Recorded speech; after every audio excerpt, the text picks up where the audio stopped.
Dito ba yan? Ah, dito.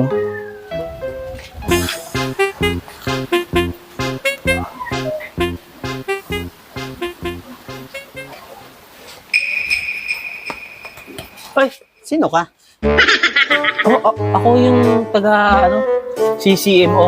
Oh, pinadala po ako dito para i-surveillance po yung paligid. Bakit ka pinadala dito? Nakarating po kasi sa office. 300 daw ho nahuli dito nakaraang linggo. Wala man na nakarating na resibo kahit isa. Ay, huwag kang maniwala doon. Ho, ako ang nakapwesto dito, matagal na. Wala nga akong mahuli dito eh. Ni isa Wala. eh. Wala. Ayun sa record po, ayan po. Oh. Mga pangalan po ng mga nahuli. Oh. Pumunta sa opisina ho. Bali, ang nahuli daw ho dito, wala eh. Walang dumating na resibo ho eh. So parang sinasabi mo minano-mano? Hindi naman ho. Kumbaga, isa-surveillance lang yung paligid. Walang ganyang huli dito. Sa kapwesto ko dito, matagal na ako dito, alam ko. Wala akong nahuhuli din nga dito eh.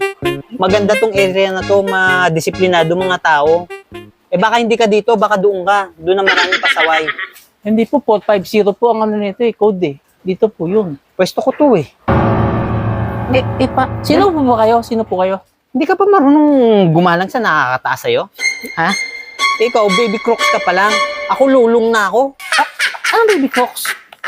Hindi, wala, basta. Pwesto mo doon. Doon ang pwesto mo. Doon po. Oo. Sigurado po kayo? Akin to. Lugar ko to. Huwag ka manghuli dito. Ako bahala dito. Sige ho. Doon ng baby crooks. Dito ang lolong. Bawang pa ako ng pwesto. Hihina di. Buhensya ko.